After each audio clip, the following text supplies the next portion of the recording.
మిత్రులారా, దేశంలో ఈ రోజున మధ్య భారతం మొత్తం కూడా మిలిటరీ క్యాంపులతోటి ఆదివాసుల మీద నిత్యం దాడులు మారణకాండ జరుగుతూ ఉన్నది. ఈ సందర్భంలో మావోయిస్ట్ పార్టీ కేంద్ర కమిటీ అధికార ప్రతినిధి అభయ్ పేరుతో ప్రకటన వచ్చింది. దేశంలో శాంతి నెలకొల్పేలాగా చర్చలు చేయాలి, కాల్పులు విరమణ ప్రకటించాలి, మేము ప్రకటిస్తాము అని చెప్పేసి ఒక ప్రతిపాదన అనేది భారత ప్రభుత్వం అభయ పేరుతోటి పెట్టడం జరిగింది. ఇది గత నెల 28వ తేదీన ప్రకటించారు. అయితే కేంద్ర ప్రభుత్వం చర్చలకు సంబంధించి ఎలాంటి ప్రకటన చేయకుండా అణిచివేస్తాం, తుడి చేస్తాం, నరికేస్తాం అనేటువంటి భాష అనేటువంటిది భారత రాజ్యాంగం, చట్టబద్ధమైన పరిపాలన, రాజ్యాంగబద్ధంగా నడుచుకోవాల్సినటువంటి హోంమంత్రి వ్యవహరించే తీరు అనేటువంటిది ఇది సరైన పద్ధతి కాదు, ప్రజాస్వామ్యబద్ధం కాదు, చట్టబద్ధం కూడా కాదు. అతని వ్యాఖ్యలు అనేవి అభ్యంతరకరంగా ఉన్నాయి. 2026 మార్చి 31 నాటికి ఈ దేశంలో మావోయిజాన్ని, మావోయిస్టులు లేకుండా చేస్తాను అని చెప్పేసి ఒక ప్రకటన ఇచ్చాడు. దానికి తగ్గట్టుగా మొత్తాన్ని నిర్మూలన వైపు తీసుకెళ్తూ సుమారు ఒక 450 మంది వరకు గత 14-15 నెలల్లో దేశంలో చేయడం జరిగింది. దేశ సరిహద్దుల్ని కాపాడాల్సిన వాళ్ళు అలాగే వేరే దేశాల మీద దాడులు చేసినట్టుగా మధ్య భారతంలో ప్రజల మీదే, ఈ దేశ భారతీయుల మీదే భారత సైన్యాన్ని విసుగొల్పి దాడులు చేయించి హత్యలు చేయించడం అనేటువంటి కల్చర్ అనేది చాలా దుర్మార్గమైంది. కాబట్టి ఇలాంటి పనులు ఎవరి కోసం చేస్తున్నావు నువ్వు? ప్రజల కోసం కాదే, కార్పొరేటర్ల కోసం, అదానీ కోసం, అంబానీ కోసం, గుప్పెడ మంది పెట్టుబడిదారుల కోసం ఈ దేశ ప్రజల మీద వనరులు, సంపదలు ఎక్కడున్నాయో ఆ ప్రాంతంలో ఉన్న వాళ్ళని ఖాళీ చేయించి హస్తగతం చేసుకొని అవి కార్పొరేట్ శక్తులకు అప్పచెప్పాలనే ఉద్దేశంతో చేస్తున్నటువంటి యుద్ధం ఇది. దీనికి ఆపరేషన్ కగారని పెట్టుకున్నాడు. అంతిమ యుద్ధం అని. అంతిమ యుద్ధం ప్రజలు చేస్తారు కానీ పాలకులు చేయరు.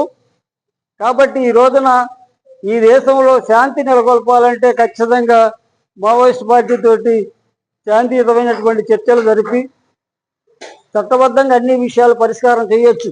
కానీ కేంద్రంలో ఉన్నటువంటి బీజేపీ పార్టీ, ఆర్ఎస్ఎస్, అది మనువాదాన్ని, హిందుత్వాన్ని ప్రేరేపిస్తూ చట్టాలని గౌరవించినటువంటి పార్టీ అది.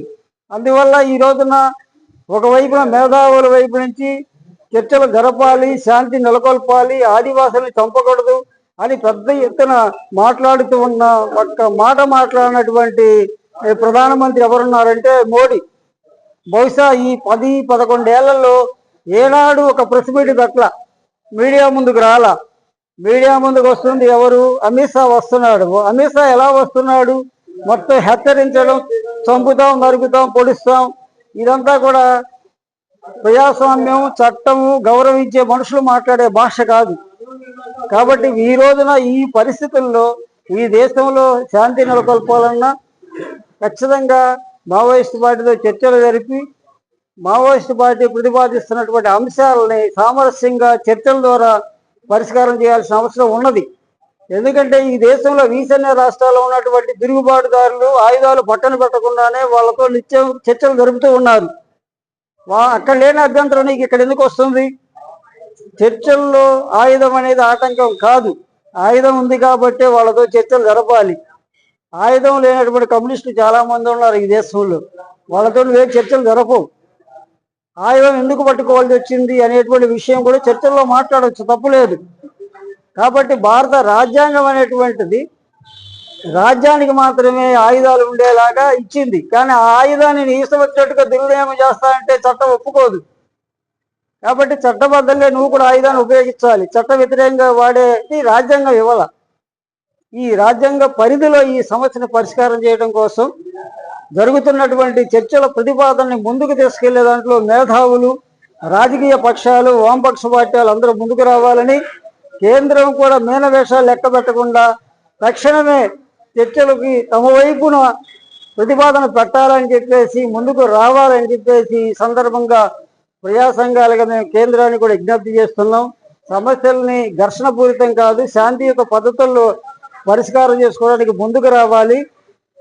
మీ రహస్య ఎజెండాలను కాసేపు పక్కన పెట్టండి. ప్రజా సమస్యల మీద మీకు చిత్తశుద్ధి ఉంటే రండి, ముందుకు వచ్చేసి చర్చలు జరపండి. సమస్యల్ని శాంతియుతంగా చట్టబద్ధంగా పరిష్కారం చేయడానికి మీ ప్రయత్నం చేయండి అని చెప్పేసి కేంద్రంలో ఉన్నటువంటి రాష్ట్రాల్లో ఉన్న ప్రభుత్వాలకు విజ్ఞప్తి చేస్తూ, ప్రతిపక్ష పార్టీలు కూడా ఒత్తిడి తీసుకురావాలి. ఎందుకంటే ఇదేదో అణిచివేత రూపంలో ఉద్యమాలు అణచివేస్తామని చూస్తున్నారు. చరిత్రలో ఎక్కడ కూడా అణచివేత రూపాల్లో ఉద్యమాలు ఏవి కూడా అణచివేయబడలేదు. కాబట్టి హిట్లర్ కానీ ముసోలిని కానీ అనేక అనుభవాలు చూసుకున్న అది సాధ్యం కాదు.